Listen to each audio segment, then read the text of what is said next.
एक बार की बात है, रात का समय था। सूरज अपनी साइकिल से एक गांव की तरफ जा रहा था। तभी उसे रास्ते में कुछ आवाजें सुनाई देती है। तभी वो अपनी साइकिल रोक देता है। कौन है? मौत। ये सुनकर ही सूरज डर जाता है और अपनी साइकिल पकड़ के भागने की कोशिश करता है। लेकिन तभी उसकी साइकिल हवा में उड़ने लगती है और सीधे उसके सर पर गिर जाती है। तभी चुड़ैल उसके सामने आती है और उसका गला पकड़ लेती है। छोड़ दूंगी, लेकिन तेरे मर जाने के बाद। इसके बाद आए दिन कोई न कोई मारा जाने लगा। कुछ लोग गांव में हो रही इन घटनाओं के बारे में बात कर रहे थे। तभी महेश बोला, भाई, जल्दी ही कुछ करना होगा। आए दिन कोई ना कोई मारा जा रहा है। भला ऐसा कैसे हो सकता है कि हर दिन किसी न किसी की मृत्यु हो रही है? हम्म। हाँ भाई, तुम ठीक कहते हो। इस तरह तो इस गांव में कोई नहीं बचेगा, हर कोई मर जाएगा। लेकिन भाई, हम कर भी क्या सकते हैं? हमें तो छोड़ो, गांव में तक किसी को भी नहीं पता कि मौतें क्यों हो रही हैं। ये तो तुम ठीक कह रहे हो। भला जब समस्या का ही पता न हो तो समाधान कैसे मिलेगा? जो भी हो भाई, डर लगने लगा है, कहीं अगला नंबर मेरा ना हो। हाँ भाई, ये डर तो मुझे भी लगने लगा है। मैं तो रात होने के बाद घर से बाहर भी नहीं निकलता। लेकिन भाई, हमें कुछ तो करना ही पड़ेगा ना। ऐसे हाथ पे हाथ रख कर तो हम सब बैठ नहीं सकते। ऐसा करते हैं कि कल मुखिया जी के पास जाके इस बारे में बातचीत करते हैं। तुम ठीक कहते हो भाई, हमें ऐसा ही करना चाहिए। इसके बाद सब वहां से चले जाते हैं। लेकिन जब महेश घर जा रहा होता है तो तभी उसे पीछे से किसी के चलने की आवाज आती है। गांव में चल रहे उस माहौल की वजह से वो और भी डरने लगा और तेजी से भागने लगा। तभी वो अचानक से गिर गया। तभी चुड़ैल जोर जोर से हंसने लगी। चुड़ैल की आवाज सुनकर महेश बहुत ज्यादा डरने लगा। तभी चुड़ैल उसके सामने आकर खड़ी हो गई। तुम्हारी मौत हूँ, कैसा लगा मिलकर? बोलो। मुझे जाने दो, जाने दो, मुझे मत मारो। जाने क्यों दूं? आज तुम मरोगे और धीरे धीरे सारे गांव वाले भी मरेंगे। सब मरेंगे, सब। अगले दिन उसकी लाश गांव की सड़क पर पड़ी हुई मिली। सुबह सुबह जहां वहां से दूध वाला गुजर रहा था, तभी उसने देखा कि महेश की लाश सड़क पर पड़ी हुई है। वो तुरंत महेश के घर जाता है और जाकर महेश की बीवी को सब कुछ बता देता है। इसके बाद गांव वाले महेश की लाश को घर पे लेकर जाते हैं। ये देखकर महेश की बीवी जोर जोर से रोने लगी। इसके बाद गांव में डर का माहौल और फैल गया। राजू और भीमा महेश की मृत्यु के बाद और भी डर गए और अब क्या करना है इस बारे में सोचने लगे। यकीन नहीं होता, कल तक हमारे साथ था मेरा दोस्त। काश हम सब साथ मिलकर पहले उसको घर छोड़ते तो ये सब नहीं होता। हाँ राजू, तू ठीक कह रहा है।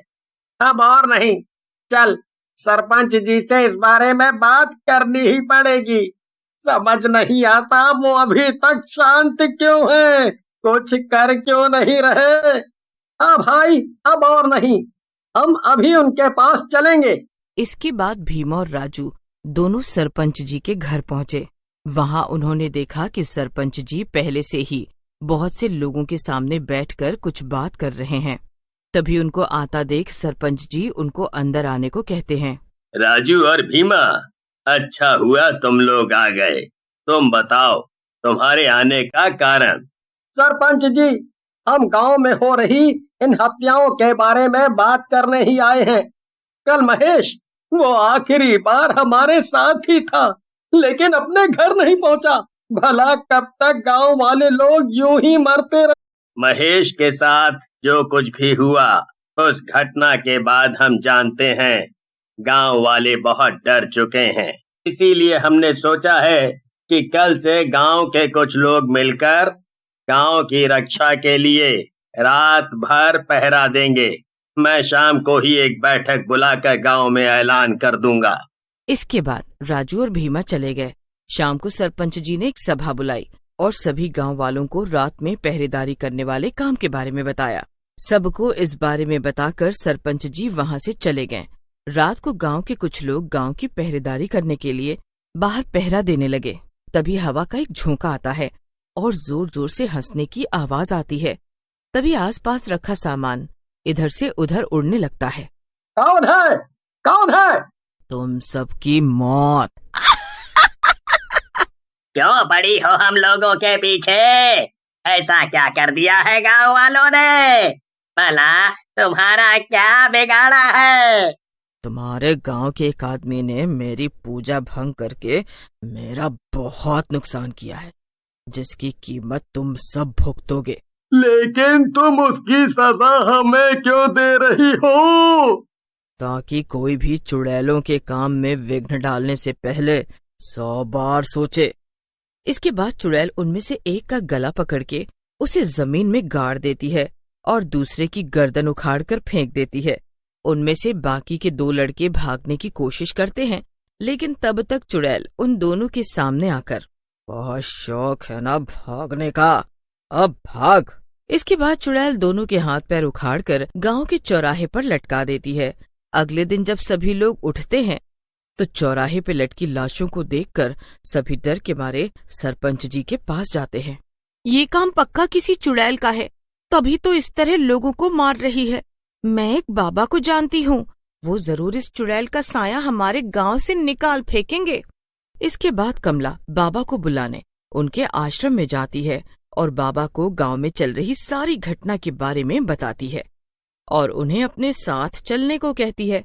कमला की बात सुनकर बाबा कमला के साथ चलने को राजी हो जाते हैं। गांव में प्रवेश करते ही बाबा को कुछ महसूस होता है, लेकिन वो आगे बात के सरपंच से मिलने चले जाते हैं। सरपंच जी, इनसे मिलिए, ये वही बाबा हैं जिनके बारे में मैंने आपको बताया था। प्रणाम बाबा जी, हमारी मदद करिए बाबा जी। हमारे गांव को ना जाने किसकी नजर लग गई है।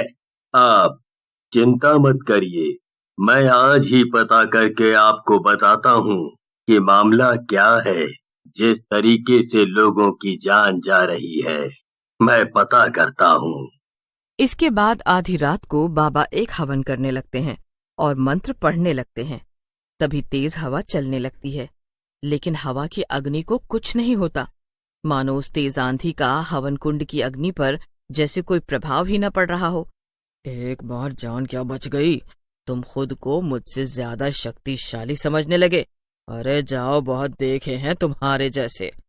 तुम्हें क्या लगता है तुम बोलोगे और मैं मान जाऊंगी? ठीक है, देखते हैं कौन किसको सजा देता है। इसके बाद चुड़ैल बाबा को मारने की बहुत कोशिश करती है, लेकिन मार नहीं पाती। लगातार कोशिशों के बाद भी चुड़ैल बाबा जी का कुछ नहीं कर पाती। बहुत दिनों के बाद किसी टक्कर के आदमी से सामना हुआ है, लेकिन उस सुरक्षित घेरे के अंदर से ये सब कहना बहुत आसान है। हिम्मत है तो बाहर आ। इसके बाद वो सामने रखे बर्तन से कुछ निकालकर उस चुड़ैल के ऊपर डाल देते हैं और एक खाली शीशी में उसे कैद कर देते हैं और कहते हैं कि आज के बाद वो किसी को परेशान नहीं कर पाएगी। बाहर निकालो मुझे, अरे बाहर निकालो, मुझे जाने दो, मैं कुछ नहीं करूंगी, मुझे जाने दो। मैंने तुम्हें पहले ही समझाया था, लेकिन तुम नहीं मानी। समय आने पर तुम्हें मुक्ति मिल जाएगी। अगले दिन सभी मिलकर बाबा का धन्यवाद करते हैं। धन्यवाद बाबा जी, आपकी वजह से हमारा गांव सुरक्षित है। आज से आप सभी बिना डर के जी सकते हैं। अब मैं चलता हूँ। इसके बाद बाबा जी वहां से चले गए।